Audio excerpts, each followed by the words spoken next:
Hey guys, Hawk here. So I am now realizing that it has been since March since I've made a last project update video, so we're going to jump right in and update a little bit on Pocket Javelin. The design has been completely rechanged. If I haven't mentioned this already, it's going to be a Caliburn style blaster, but I am obviously I'm not just going to 3D print the thing and call it a day. That is far too easy for me. So it will still be the entire aluminum assembly that I plan on it being, aluminum polycarbonate. And I'm also going to cast resin some pieces that I'm not going to reveal quite yet because I'm still kind of in the works of this. Again, Pocket Javelin's always kind of been a background project, not really too concerned about it, but I am commissioning out some plunger heads. These are completely different from the ones I commissioned before. However, I'm commissioning them from the same guy that I commissioned the last ones from. So, these are a completely different dimension again because I'm using a different size tubing because it's a Caliburn design.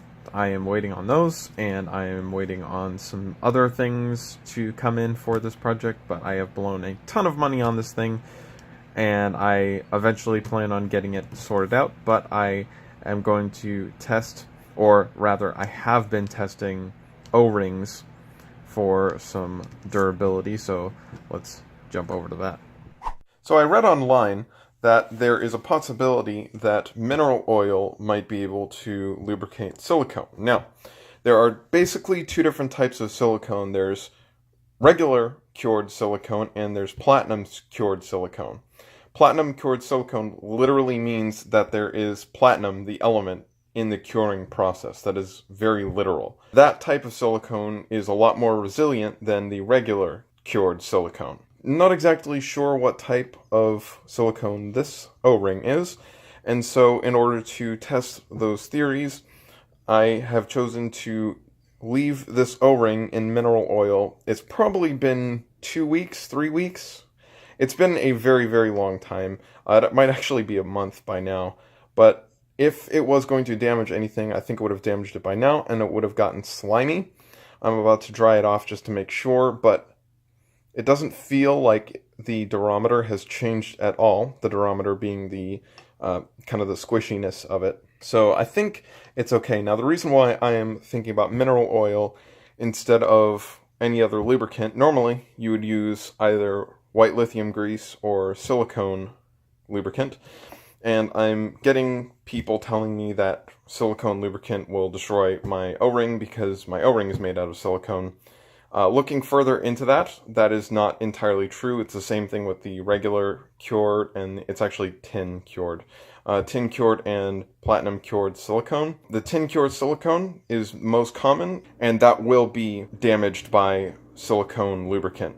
However, platinum cured silicone might not be affected by silicone lubricants. Thinking that this is a platinum cured, and I don't really think I'm going to have any trouble with any lubricant I use, but I might use mineral oil in the future just because I can.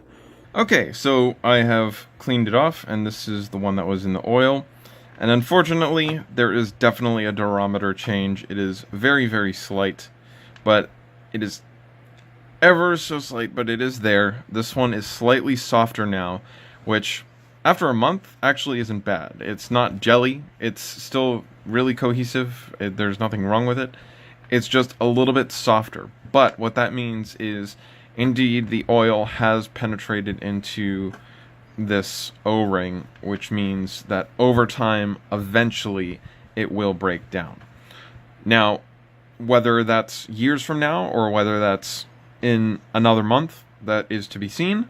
But it does pose an interesting threat that I might not be able to use a relatively cheap lubricant for this. There's always a lubricant out there because otherwise they wouldn't have these things, right? But it's finding something that is in the realm of possibility for me. So I might still use mineral oil just because after a month it's really not as bad as I thought it was going to be if it was going to do anything. For the record, I did know the difference between tin cure and platinum cure silicone. I just didn't know that there was different effects with lubricant. Is where I was lacking in knowledge. That's what I looked up. But still got to figure out what I'm doing with the lubricants, but this has left me with a option. I'll probably use this over the other silicone. Actually, I might just take the silicone lubricant that I'm using and use the same type of testing method where I just let it sit in the cup for a while and see the difference after a little bit. So it's not going to completely destroy the O-ring, so that is a good thing, I guess. But we will see. I got some parts here, and I found the holy grail of screws. I finally found some M4 anodized screws in the color that I want, so I got 100 of each. Those are 12 mil and these are 20 mil, and that is what I'm going to be using. I also have some other things that I'm going to be collecting around for Pocket Javelin, but this is definitely a good start. I have a bunch of parts out here, and these are all Rapid Strike parts. These are the first cast, so I needed to learn some things. As you can see, the top here kind of has a few bubbles in places that it shouldn't have, and all along here. So I had to fix that. Got that sorted out in the next casting, but this piece is a little bit thin, especially for the clear resin. This is rather thin, but hopefully it can ship out okay, because I really don't have an alternative. There are a lot of parts for the Rapid Strike. They're more than I thought there was going to be. It's a little bit more than double the amount of material that I put into a Strife, and that's just with these parts. So it's a good amount. I'm still working on some things. I have the clear resin parts that I will show you in a second, but I got all of these casted up and they look pretty good.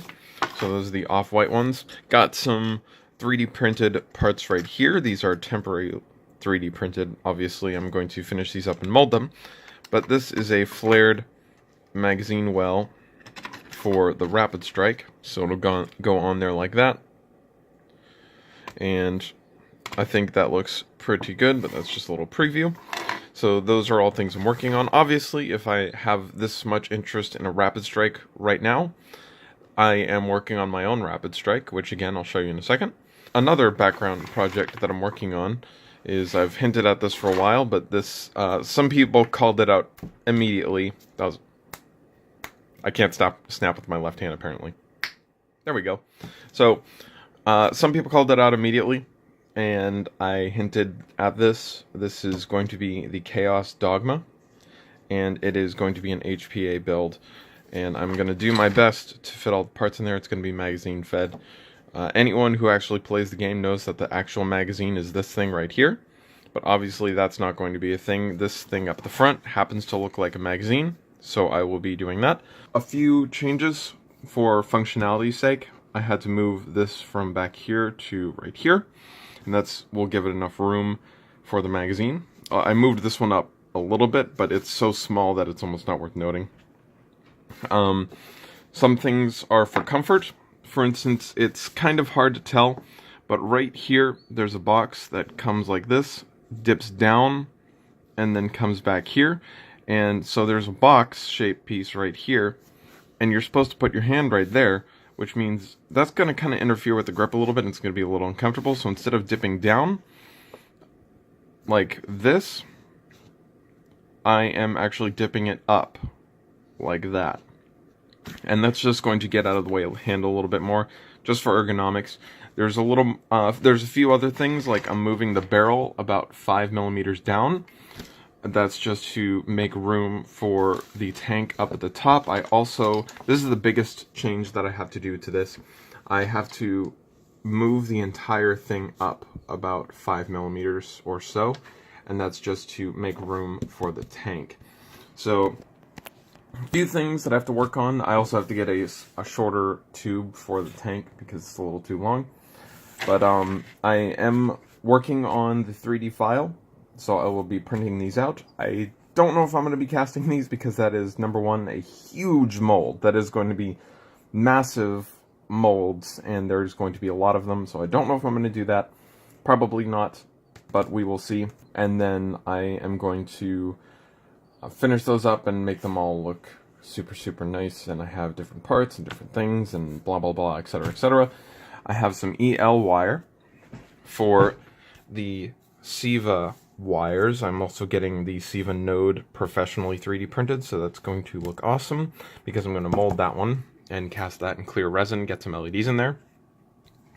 And my desk is a little bit messy right now, but as is. So I have the EL wire here, and this is it off. And there's two different kinds of braiding here. You're probably not going to be able to tell much of a difference, but there's this braiding and there's this braiding. This is the cheaper stuff. This is the more expensive stuff. I like the more expensive stuff a little bit better.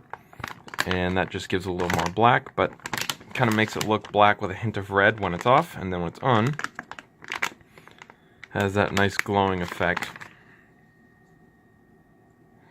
It's not very bright, but it does look really, really awesome. So that's going to be that. Has a few different modes that I don't enjoy: blinking, strobing, whatever. I have drawing right here of an alpha trooper trigger. That's not going to be that. That's going to be a retaliator trigger, so ignore that. But got all my parts laid out, and things are looking like they might work.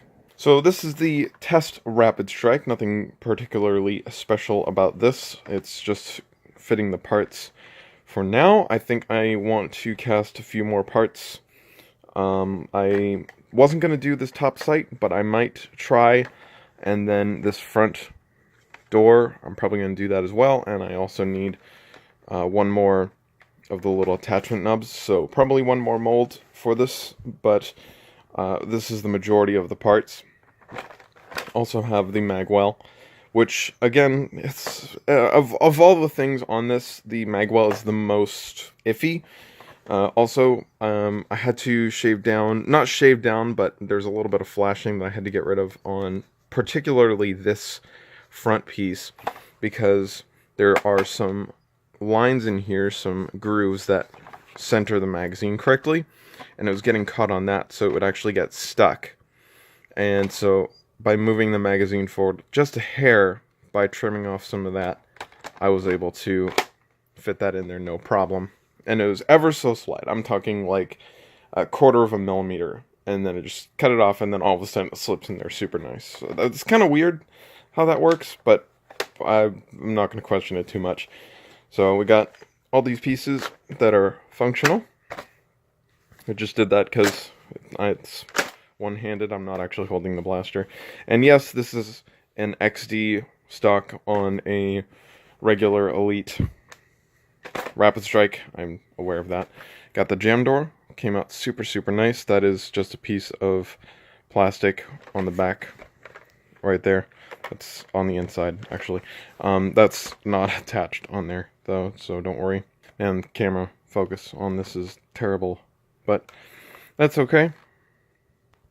So you got all the parts here. You got the attachment nub up there. Obviously, rails on both sides. You do have to cut open the thing right here a little bit. There's a little notch that hooks in, and then you screw it down on this side. You have to open this hole out just a little bit. That just gives it a little more stability, just so you know it's not going to break. But, so yeah, that's the Rapid Strike parts, and that is all going to go into, I have posted pictures of this before. So you have your semi-standard Rapid Strike into a Raven, and as you can see, I've kind of cut out the back here, and that is to put in this part right here, if I can figure out where it goes. I'll have the cover right here.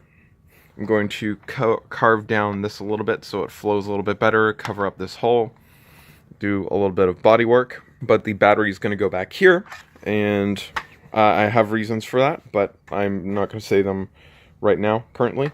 And I changed up the lines a little bit on this. Rob from SBNC was the first one that I know that made this, so it's commonly referred to as a trudgeon, because that was the name of his blaster.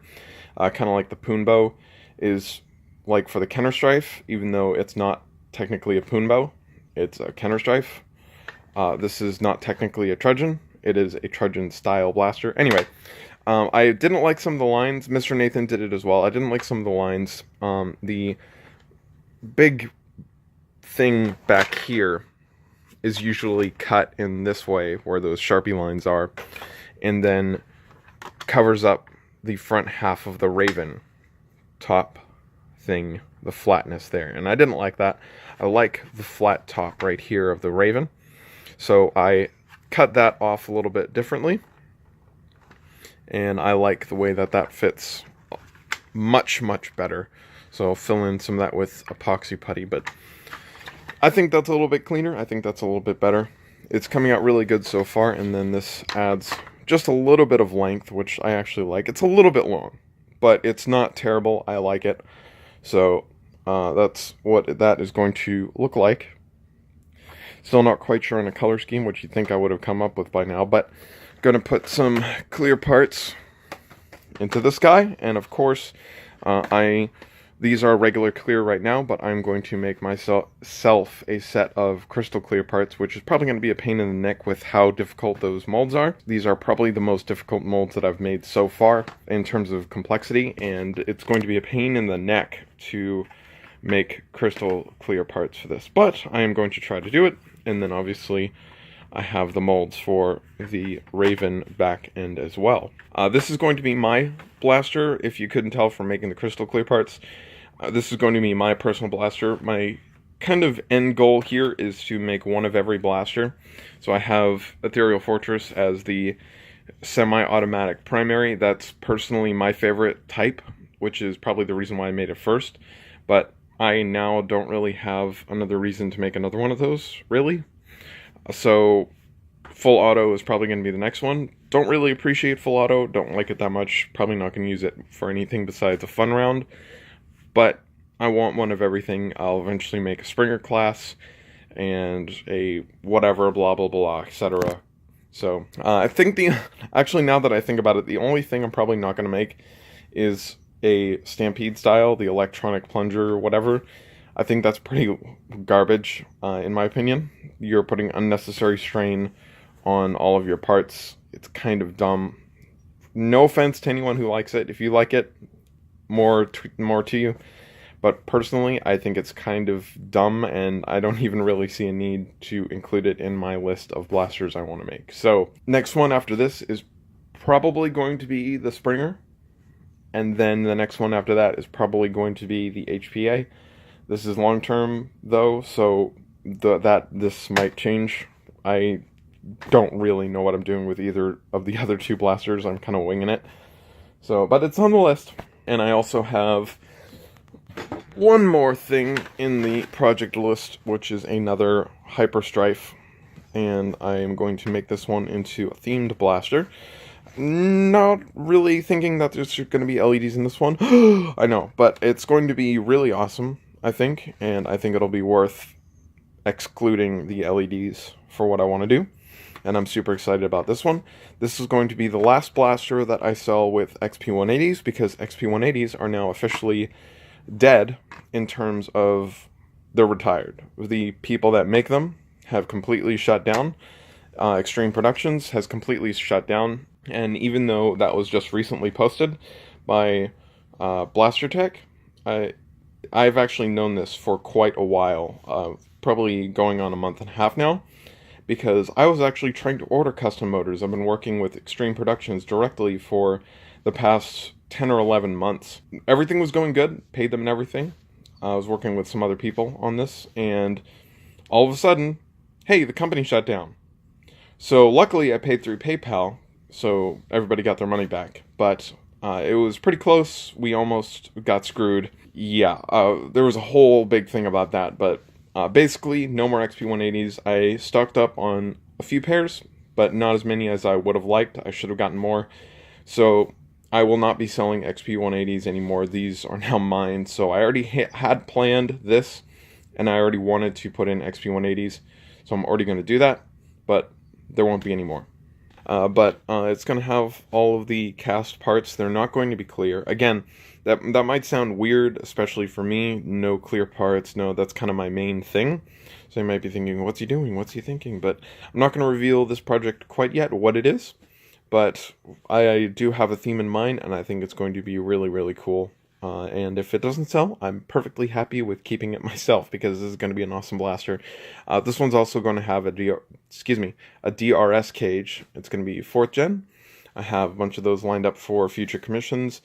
And so that's going to be a pretty awesome blaster. The only thing about hyperstripes is, I think that scares people off, is they look uncomfortable. But so far, everyone I have encountered in real life has grabbed it and said one of two things. Oh, that's actually really comfortable. Or, it's not as bad as I thought. So, no one has directly said that it is an uncomfortable blaster yet, which I'm happy about, but I can totally see your reasoning why. It's more of a claw grip. I've just kind of gotten used to it. But it is cramped, but I have gotten used to it, and I have played with it for 12 hours straight, and not gotten any trouble with it. It's mainly because the distance between here and the trigger I have increased. Because normally the trigger's like right here, and your hand is so, like, you're trying to rev the thing right there. Like, that's so bad, that's so awful. But with this one, you can actually get the tips of your fingers in there just fine. So maybe that's just me. Maybe I'm not going to sell any hyperstripes because people are like, oh, it's such bad ergonomics. But again, that's fine with me. I'll see with this one. And again, if it doesn't sell, it's not a terrible tragedy because I like them. So that's my thing so far. Oh, one more shout out. We have started regularly going to groups in the Houston area. We're still kind of working on the name because it's kind of fluctuating. We're debating what the name should be, but basically Texas area, Nerf place. We have an event in Houston every single month, the first Saturday of every month. And there will be a link to the Facebook page in the description so that you can check out exactly where, exactly when. We meet at 10 a.m. I can't remember the name of the park. I never can remember the name of the park, but we meet it's northern Houston. So, yeah, if you guys have any questions about that, feel free to question me. If you're in the Houston area, we'd love to see you come out. That's a really great place. The first one I went to was back in March. And it was on, like, some sketchy, like, meetup place. And I was like, well, whatever. I was linked to it by a friend. I was like, whatever, I might as well try it. So I brought my stuff, and I was totally expecting, like, 2 people, 3 people. But there was actually, like, a dozen people. And now, over the months, we've gotten to about 30 regulars. So that's pretty cool. But, yeah, we're growing quickly, and we are kind of stepping up our mods a little bit because I brought this the first day and everyone was like, wow, we really need to step up our game a little bit. I'm not bragging on myself. They just didn't really have any modded blasters. If they did, it was like, I always tease David, but he had exposed motors and I was always telling him he needed a cover. He just recently put on a cover, so good for him. But yeah, we love messing with each other. We love tagging each other out. I've been tagged out with an Ultimator once. That was a little embarrassing. But we have a bunch of fun, and people of all ages are welcome. So, yeah, that's all I have to say about that. So, on one last note, something just happened. I was editing my 3D model last night, and I fused 2 of the huge parts together, and then saved it and called it a night. I went on this afternoon to edit it more, my 3D model, that is. And the entire model was unable to accept any sort of cutting out or fusing together or any sort of editing at all. Apparently there was some sort of glitched artifact in the 2 fusions that made the entire thing completely uneditable. I started to panic a little bit because I currently have about 90 hours of 3D modeling in this project. And I'm like, I'm going to have to do this entire thing over again. Luckily, I then remembered that I had a backup that I did on the 1st of this month. It is currently the 11th. However, I was able to save the entire upper front portion, this portion here, right about here, and then this portion here. All of this was completely gone. However, all of this was edited about a month ago. So I still had all of this in the backup file.